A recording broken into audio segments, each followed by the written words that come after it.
Sud Radio, Berkoff dans tous ses états. Le face-à-face. Et aujourd'hui, André Berkoff est en face-à-face avec Alexis Cossette, qui est auteur et animateur de la chaîne YouTube Radio-Québec. Alexis Cossette, bonjour.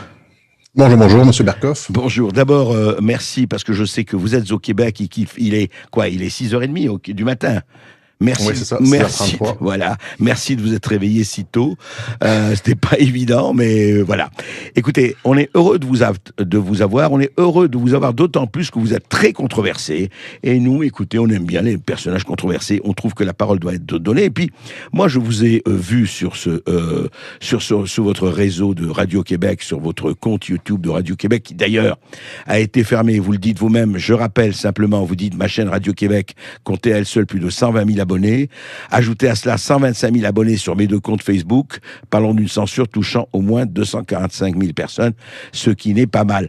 On va en parler, Alexis Cossette, mais au fond, vous pensez que... alors, les uns vous traitent de complotistes. À votre avis, aujourd'hui, se faire traiter de complotiste, ça devient presque un compliment ? C'est pas ça, en fait. C'est que ici, en Amérique du Nord, dès qu'on conteste un peu la version gouvernementale sur le COVID, on se fait traiter immédiatement de complotiste. Si on émet des réserves sur le port du masque, sur l'utilité du port du masque, on se fait traiter de complotiste. Alors, c'est un terme fourre-tout pour catégoriser toutes les personnes qui émettent des doutes sur la version officielle du COVID. C'est simple comme ça. Ouais, mais rassurez-vous, en France, on n'est pas loin de cela aussi. Ça traverse l'Atlantique, ça.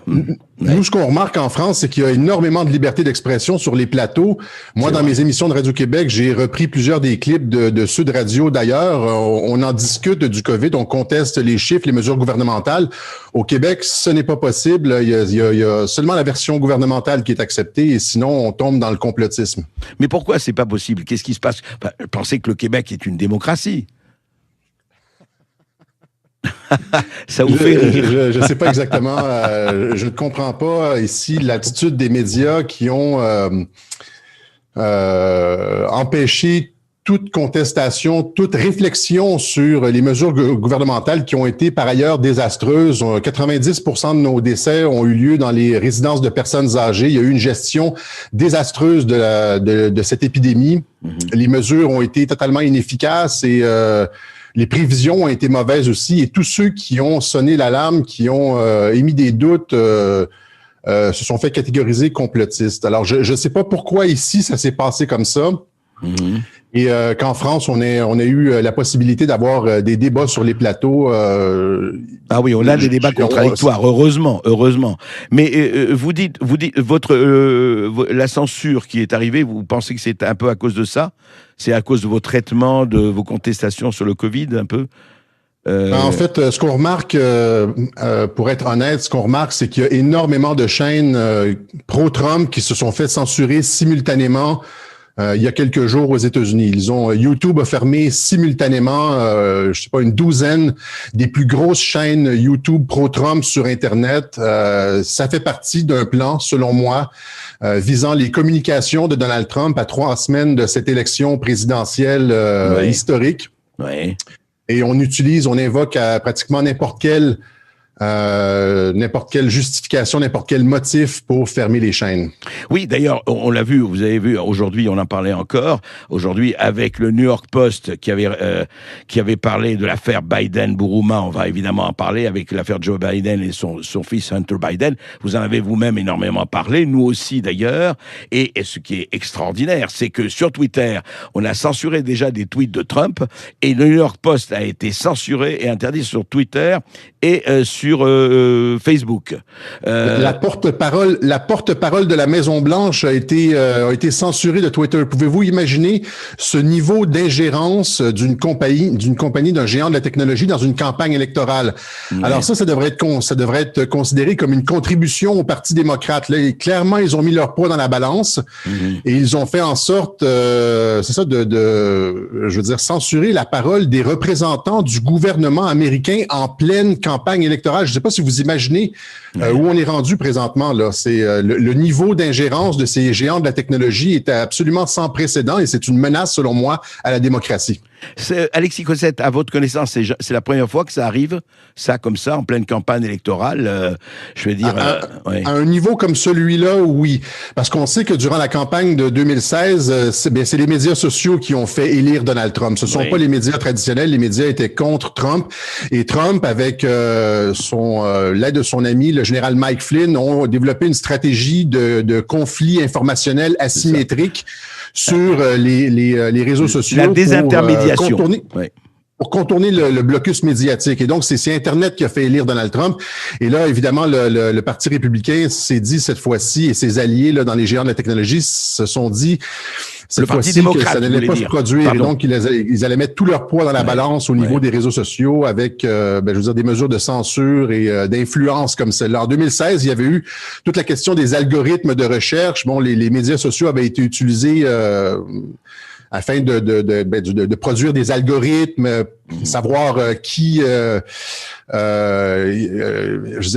s'adresser sur les médias sociaux. Bon, il y avait des stratégies de guerre de l'information, mais à ce niveau, là ici, c'était indirect. À ce moment-ci, c'est une censure et c'est une influence directe dans l'élection. Oui. Et on le voit et on le sent. Alors justement, je voudrais rentrer plus avant parce que vous avez beaucoup écrit, commenté avec des documents, avec des vidéos, etc. Cette extraordinaire campagne et puis la position de Trump et de tous ceux qui veulent absolument l'abattre. D'ailleurs, depuis avant qu'il ait commencé à exercer ses fonctions de président, on ne va pas rappeler ici la collusion russe, le Steele dossier, le rapport Mueller, vous en avez beaucoup parlé, et beaucoup de gens en ont parlé, qui a abouti au non-lieu que l'on sait. Et je voudrais vous faire écouter quelque chose, Alexis Cossette, je voudrais que vous mentiez. C'est une émission que j'ai faite ici il y a 1 mois et demi à 2 mois, où on avait un enregistrement, mais ce n'est pas un secret d'État, vous l'aviez sûrement aussi, un enregistrement de Joe Biden adressé au président de l'Ukraine d'alors, Petro Poroshenko. Écoutez. Voici un extrait qu'on traduira de la conversation de Joe Biden, ancien vice-président, actuel candidat démocrate à la présidence des États-Unis, avec l'ancien président ukrainien Petro Poroshenko. Écoutez. Hey, Mr. President, Joe Biden, how are you? Very well indeed. As usual when I hear your voice.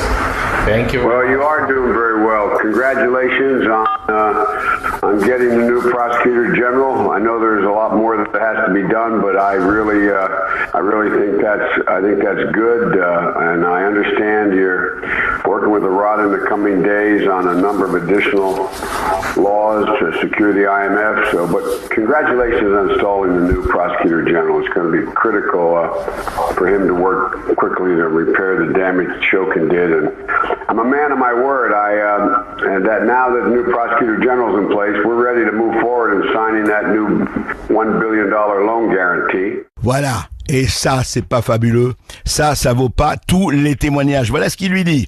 Merci, Monsieur le Président, d'avoir viré Shokin. Shokin, c'était le procureur général ukrainien qui enquêtait sur son fils Hunter Biden. Voilà, vous avez mis un nouveau procureur général, bravo. Eh bien, maintenant, je suis un homme de parole et vous allez recevoir le $1 milliard que les États-Unis vous ont promis de près. Mais attention, $1 milliard, c'est pas de la poche de Biden, hein, c'est le contribuable américain. Eh bien, écoutez, maintenant que vous avez changé de procureur général et maintenant que vous êtes débarrassé de ce crétin, de ce salaud qui osait enquêter sur mon fils, eh bien, le $1 milliard, vous allez l'avoir. Alexis Cossette, vous avez longuement enquêté sur cette histoire notamment et d'autres. Où on en est aujourd'hui? Comment vous réagissez à cela? Bien, en fait, dans l'extrait qu'on a entendu, là, on voit que c'est Joe Biden qui se rend coupable de trafic d'influence. Il l'avait lui-même admis devant le Council on Foreign Relations. Il s'en était vanté devant les caméras d'avoir fait renvoyer cet enquêteur, ce procureur Shokin. Oui. Qui enquêtait sur la compagnie de son fils. Et donc, ce qui est en train d'émerger de tout ça, c'est toute la question du trafic d'influence de Joe Biden, le fait qu'il favorise les membres de sa famille, etc. Que les politiques du gouvernement américain, que les différents postes, la vice-présidence, etc., étaient finalement achetables pour des grosses sommes d'argent. Hillary Clinton elle-même est coupable de ce genre de procédé, c'est-à-dire qu'avec,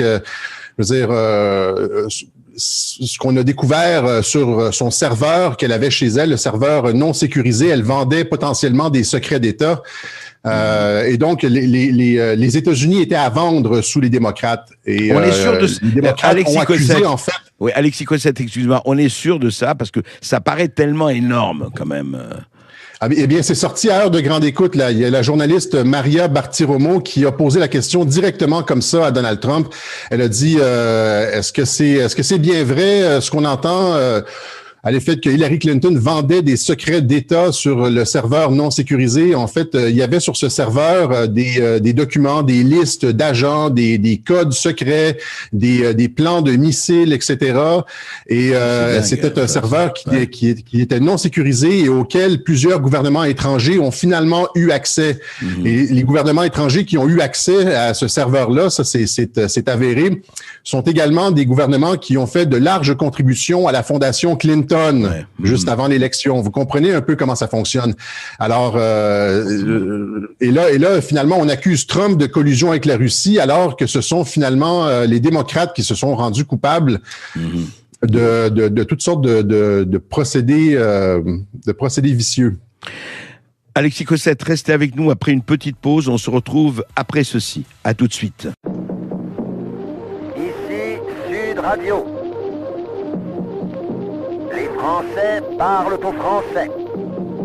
Les carottes sont cuites. Les carottes sont cuites. Sud Radio Berkov dans tous ses états. Et nous continuons notre conversation avec Alexis Cossette, animateur de cette chaîne radio sur la chaîne Radio-Québec, qui est très suivie. Je peux vous dire, Alexis Cossette, je vous le dis parce que quand j'ai annoncé hier que vous étiez effectivement dans mon émission, et j'ai eu autant de gens, même plus de gens qui m'ont dit « Ah, c'est formidable d'inviter Alexis Cossette, on est content d'entendre une voix libre », que de gens qui disent « Comment ce complotiste, etc. » Vous savez, c'est toujours pareil, ça on connaît, et ça fait partie à la fois du jeu et ça fait partie du débat, mais heureusement, nous, on a un débat. Alexis Cossette, je voudrais savoir, pour vous, ce qui se passe aujourd'hui aux États-Unis, au-delà même pour les répercussions, évidemment, chez vous au Canada, c'est très fort, mais chez nous en Europe aussi. Sans faire de prédiction, vous pensez que toute cette polémique autour de la famille Biden, toute cette polémique qu'il y a eu avec les effets du Covid-19 de Trump, toute la campagne totale, les censures, etc., à votre avis, ça va donner quoi? Sans vous demander que vous fassiez le prophète, mais pour vous, vous sentez comment la chose? Vous me demandez de me prononcer sur l'issue de l'élection? Voilà. Donc, moi, j'ai l'impression, évidemment, comme en 2016, que Trump a été capable de capter le cœur de l'Américain moyen. Oui. Et que la majorité silencieuse est derrière Trump. C'est-à-dire que les élites démocrates sur la côte Est et sur la côte Ouest qui sont favorables à Joe Biden, mais l'Américain moyen, moi j'ai l'impression que Trump a su se présenter comme le défenseur de l'Amérique et sur les questions essentielles. Donc il a un dossier excellent sur l'économie et aussi sur la loi et l'ordre, qui sont des dossiers centraux pour les Américains. Et les Américains sont dans une large majorité satisfaits de son travail, c'est-à-dire ils considèrent, laissez-moi rephraser, ils considèrent qu'ils sont mieux économiquement maintenant qu'ils ne l'étaient il y a 4 ans. Et ça, c'est un facteur décisif dans l'issue d'une élection présidentielle. En fait, à des niveaux, au niveau qu'on constate actuellement avec Trump, je pense qu'il est à 56%. Il y a 56% des gens qui considèrent qu'ils sont mieux placés maintenant qu'il y a 4 ans. À ce niveau-là, il n'y a aucun président qui ne s'est pas fait réélire. Mais je vais vous dire tout de suite, j'en ai longuement parlé dans mes émissions de Radio-Québec. Et là, nous arrivons à la fin de la campagne. Moi, j'ai des doutes, en fait, sur Joe Biden. Je me questionne sur la stratégie du Parti démocrate à l'effet qu'ils auraient choisi, au mois de février dernier, fin février, mars, le candidat à la présidence le plus faible de l'histoire des États-Unis. Mais oui, c'est vrai que un homme qui a de la misère à articuler, à parler, qui semble avoir des problèmes cognitifs, etc., alors que pèsent de très lourdes accusations sur tous les hauts échelons, les hauts échelons de l'administration Obama lui-même, John Brennan, l'ancien directeur de la CIA, James Comey, l'ancien directeur du FBI, etc., Ces gens-là font face potentiellement à la peine de mort. C'est Trump qui lui-même l'a mentionné à plusieurs reprises. Il les accuse d'avoir tenté de le destituer. Donc, il les accuse de haute trahison, essentiellement de sédition et de haute trahison. Ces gens-là font face à la peine de mort. Oui, mais ça, c'est une guerre, comme stratégie, le Parti démocrate aurait choisi le candidat le plus faible parmi... Mais pourquoi? Quel intérêt? Si effectivement Trump est réélu, il va continuer sa vengeance. En tout cas, il va continuer d'essayer de leur régler leur compte. C'est pas une vengeance, en fait, M. Berkoff. C'est de la justice. Ouais. C'est pas ici une vengeance, c'est d'aller au fond des choses, parce qu'ils ont tenté effectivement, l'administration Trump a toutes les preuves. Certaines d'entre elles ont déjà été rendues publiques à l'heure de grande écoute.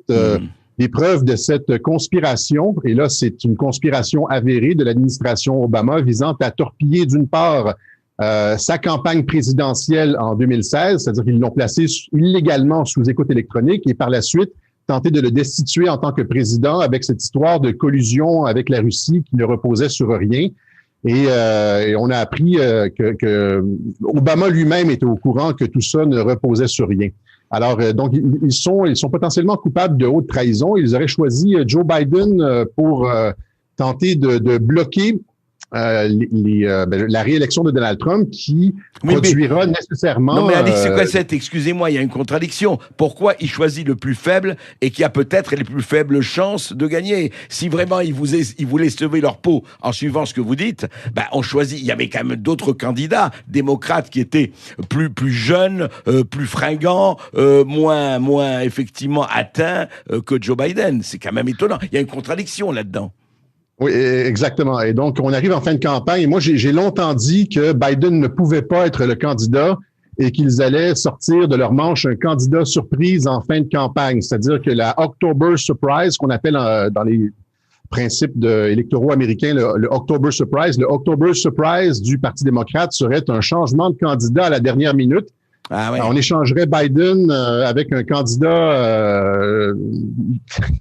bien en vue, très aimé. Moi, je pense que c'est Michelle Obama et je pense que ce changement de candidat va se produire incessamment. Je ne peux pas concevoir que les démocrates vont continuer jusqu'au jour de l'élection avec le candidat qui est le plus faible. Parce que vous pensez que encore aujourd'hui, nous sommes le 16 octobre, que Michelle Obama, enfin, ça peut arriver. On ne dit pas que ça va arriver, mais ça peut arriver. Si ça n'arrive pas, les démocrates courent à leur perte. Je pense que Donald Trump a su capter, comme je vous le disais tout à l'heure, le cœur et l'âme des Américains, de l'Américain moyen, et que les démocrates le savent, qu'ils courent à leur perte et qu'ils ont besoin d'un événement, d'un as ou d'une carte pour changer la donne. On va le savoir ça dans les prochains jours, effectivement. Une question sur le Québec, Alexis Cossette. Est-ce que c'est vrai ou pas, parce qu'on nous a raconté ça, qu'au Québec, dans la lutte contre le Covid-19, la police peut pénétrer dans des appartements, je dis bien dans certains appartements, pour voir si les règles de protection sont observées? C'est vrai, ça?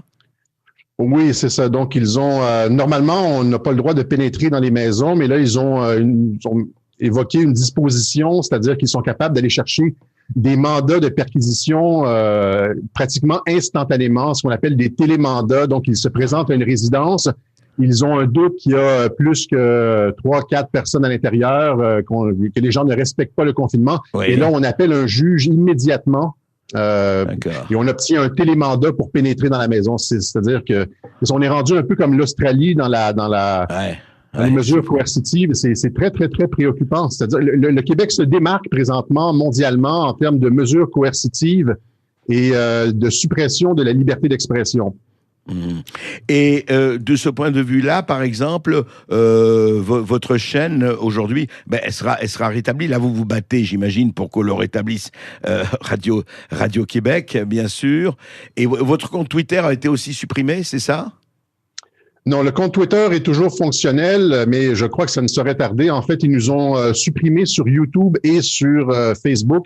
Nous avons perdu 250 000 abonnés, en fait, la plupart du trafic de Radio-Québec, en évoquant justement cette idée que nous faisions de la désinformation sur la COVID-19 alors que nous ne faisions que présenter des coupures d'articles scientifiques, des extraits vidéo des experts français, Toubiana, Toussaint, etc., Perron, dont plusieurs passaient à Sud Radio. Donc, notre position était essentiellement celle qu'on retrouve, par exemple, chez vous ou ailleurs aux États-Unis, mais au Québec, ça ne passe pas les géants de la technologie ont décidé de nous faire sauter à cause de ça. Et donc, on s'est retrouvé maintenant, Radio-Québec se retrouve sur Vimeo. Nous sommes en train de transférer toute notre infrastructure sur Vimeo. Donc, cherchez Vimeo, Radio-Québec sur Vimeo. Eh bien, écoutez, ça, c'est transmis. De toute façon, il faut le dire et il faut le répéter à tout le monde, que ce soit au Québec, en France, en Amérique ou ailleurs. La liberté d'expression est indivisible. Vous pouvez pas faire du 2 poids, 2 mesures là-dessus et en disant celui-là il n'est pas d'accord avec moi, on le censure, celui-là il est d'accord avec moi, on le garde. Ce n'est pas possible. Sud Radio s'honore d'être une radio de liberté totale d'opinion, évidemment pas de diffamation, pas de haine, mais vraiment c'est très important. Alexis Cossette, on se rebranchera et merci d'avoir témoigné sur Sud Radio.